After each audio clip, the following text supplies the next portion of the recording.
Here is an excerpt of what he writes in the book.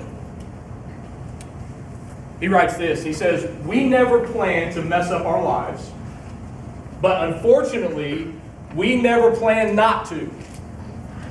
When making decisions, we should always ask ourselves this question. In light of my past experiences, my current circumstances, and my future hopes and dreams, what is the wise thing for me to do? In light of my blank, is it wise? Not is it right or wrong, not is it do I have time, but is it wise?" Here's your definition of the day. Wise. Showing accumulated learning, that's called wisdom, good sense, good judgment, and aware of what's going on. So if I were to ask you, are your schedules busy? What would you say? Your daily schedules, mature people, middle-aged people, I stumbled, I'm sorry. Younger people, moms, kids, are your schedules busy? Yes. Yes. Here's how we manage it. We must intentionally seek to be given courage and faith to say no to good things so that we can say yes to great things. We must seek courage and faith so that we can say no to good things so that we can say yes to the best things. Romans 12:2 reads this way.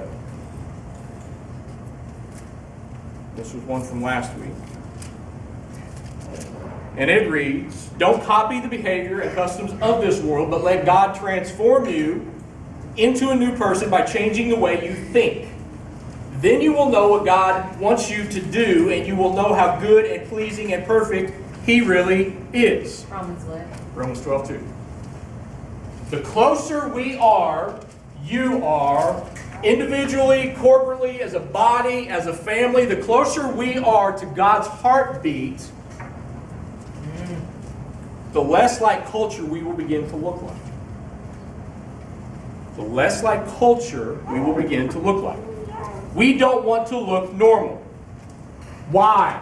What's normal look like?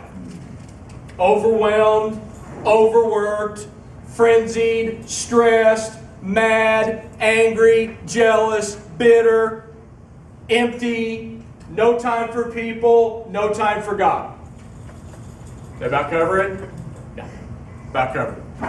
Everybody's busy. Busy, busy, busy, busy. But does busy mean that you're productive? No. Does busy mean that you are important? No.